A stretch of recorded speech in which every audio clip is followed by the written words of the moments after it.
तो अब अगर हम लोग उत्तराखंड का और जिक्र कर दें, तो उत्तराखंड में तो 24% लोग पूर्णतः संतुष्ट हैं, 24%, और 14% संतुष्ट हैं। तो यहाँ पर क्या दिखा सर आपको? उत्तराखंड में संभावना है बदलने यहाँ की? पर भी एंटी इनकम्बेंसी हाई है, लोकल एमएलएस के खिलाफ बहुत नाराजगी है। यहाँ सीएम की पॉपुलैरिटी कम है कंपेयर टू अदर स्टेट्स। ठीक है, यहाँ पर 28% लोग पुष्कर सिंह धामी को चीफ मिनिस्टर के रूप में देखना चाह रहे हैं, जो कि कम है किसी भी इनकम्बेंट चीफ मिनिस्टर के लिए। और काफी चर्चा भी थी कि चीफ मिनिस्टर वहां पर चेंज हो सकता है, नहीं हो सकता है, बट अभी आई थिंक सेटल्ड है कि चीफ मिनिस्टर यही रहने वाले हैं, इन्हीं के लीडरशिप में एटलीस्ट चुनाव लड़ा जाएगा।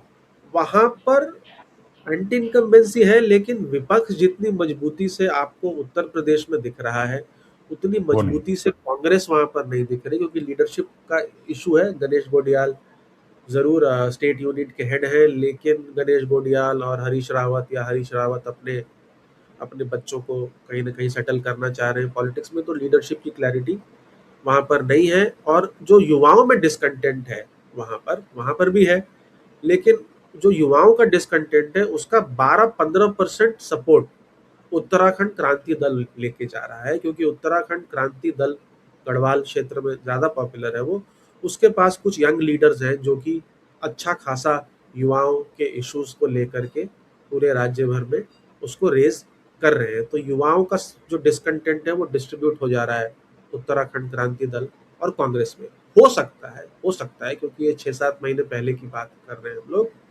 कि जैसे जैसे चुनाव हो और लोगों को लगे कि भाई उत्तराखंड क्रांति दल तो सरकार नहीं बना सकती है, तो हो सकता है कुछ वोटर कांग्रेस पार्टी की तरफ शिफ्ट हो जाए। लेकिन विपक्ष यहाँ पर कमजोर है, ग्राउंड है फर्टाइल, क्योंकि यहाँ भी मुझे लगता है 2 टर्म की सरकार हो चुकी है, और उत्तराखंड में एक टाइम पे हर 5 साल में सरकार चेंज हुआ करती थी। मुद्दे लार्जली सिमिलर हैं।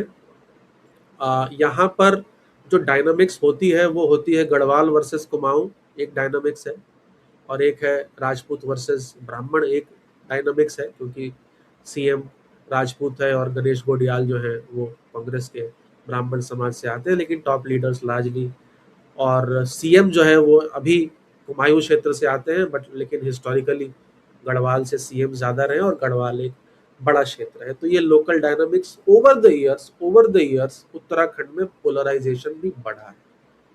ओवर द ईयर्स जो यहाँ पर डायनामिक्स लार्जली क्षेत्रों की और दो अपर कास्ट में वर्चस्व की जो एक लड़ाई थी ओवर द ईयर्स, लेकिन ऐसा देखने को मिल रहा है कि हिंदू वर्सेस मुस्लिम, यानी यहाँ पर भी रिलीजियस पोलराइजेशन जो वो एक मुद्दे के रूप में उभर रहा है। राइट। तो ये जो इश्यूज थे, ये अंकिता भंडारी का मामला, या वो जो पेड़ वेड़ है काटे गए, वो इस तरह के इश्यूज आ इश्यूज रही उनका है, सर? वो इशू आ रही है, लेकिन वो एक इमोशनल मुद्दा है। वो आई थिंक 2.5% लोग कह रहे हैं कि अंकिता भंडारी मर्डर केस भी एक मुद्दा है। वही बात है कि विपक्ष जो है वहाँ थोड़ा कमजोर दिख रहा है, बिकॉज मैंने मेरे से थोड़ा कंपैरिजन के ऊपर, और शायद इन मुद्दों को वो ठीक से भुना पाया नहीं है। तो यहाँ लेकिन केवल 52% लोगों ने डिसाइड किया है, करेक्ट, क्योंकि और एंटी वहां इनकम 65%, काफी अंतर है सर। हाँ, क्योंकि वहाँ यहाँ एक तो यहाँ चीफ मिनिस्टर की पॉपुलैरिटी सबसे कम है, तो चीफ मिनिस्टर जो है वो पार्टी के वोट शेयर को लिफ्ट नहीं कर पा रहा है। यहाँ पर प्रधानमंत्री के चेहरे के ऊपर ज्यादा लोग वोट कर रहे हैं सीएम के चेहरे के बनिस्बत। यहाँ प्रधानमंत्री के चेहरे के ऊपर 11% लोग कह रहे हैं कि हम वोट करेंगे, और सीएम के चेहरे के ऊपर क्योंकि 5%, क्योंकि अगेन सीएम की पॉपुलैरिटी कम है, और क्योंकि उत्तराखंड से में नेशनलिज्म भी एक फैक्टर है। बहुत सारे लोग फौज में हैं, तो जिसकी वजह से प्राइम मिनिस्टर वहां पर आप देखेंगे कि काफी पॉपुलर हैं। तो डायनामिक्स यहाँ पे डिफरेंट है, क्योंकि एंटी इनकम्बेंसी है, चीफ मिनिस्टर में कॉन्फिडेंस लोगों का रिलेटिवली कम है। तो यहाँ पर जो अनडिसाइडेड सेगमेंट है वो बड़ा है, क्योंकि यहाँ पर कास्ट की डायनामिक्स भी है, जो ब्राह्मण और ठाकुर, हालांकि वहां भी कंपटीशन है, यूपी में दोनों के बीच में है कंपटीशन, चलता रहता है, लेकिन ज्यादा संख्या में ऑलरेडी डिसाइडेड है, सपोर्ट कर रहे हैं भाजपा को, अभी भी 67%। लेकिन यहाँ पर तो लीडरशिप ही ब्राह्मण और राजपूत समाज के बीच में, करेक्ट, तो वो भी एक फैक्टर आ जाता है। तो इसलिए यहाँ पर आपको डिसाइडेड वोटर जो है वो कम दिखते हैं। अच्छा, इस पे जो आखिरी सवाल ये सर कि 40 ये जो पॉपुलैरिटी की बात की, दूसरे नंबर पे पुष्कर धामी के बाद आज भी हरीश रावत ही हैं।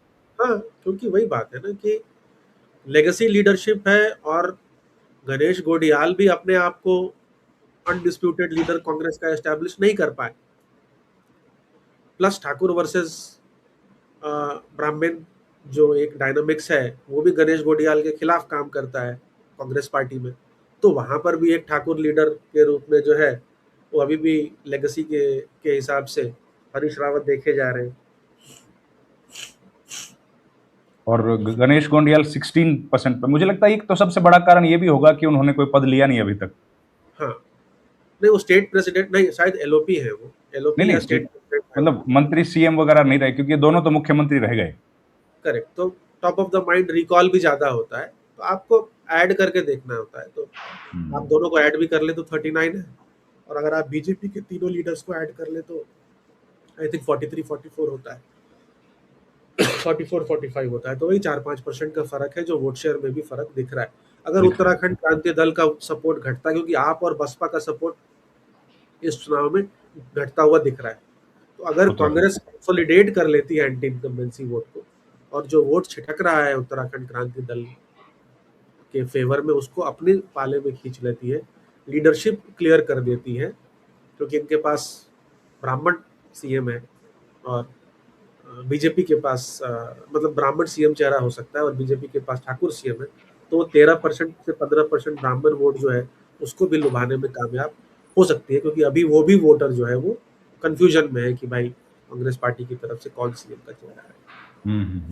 तो ये जो तीनों ट्रेंड्स हैं, इनमें आप तो बहुत लंबे समय से रिसर्च करें, बहुत बड़ा बदलाव होने की संभावना होती है सर, कि बहुत अंतर नहीं पड़ता? अगर आप देखें तो तीनों ही राज्यों में जो वोट शेयर का फर्क है वो बहुत ज्यादा नहीं है। 3 से 5% का फर्क है तीनों राज्यों में, 3 से 4% का ही एक्चुअली। और अनडिसाइडेड सेगमेंट बड़ा है, क्योंकि अगर हम 64% और शायद पंजाब में 71% है वो नंबर, तो भी 30% लोग तो अभी अनडिसाइडेड है, या उन्होंने अपना फॉर्म डिसीजन नहीं बनाया है।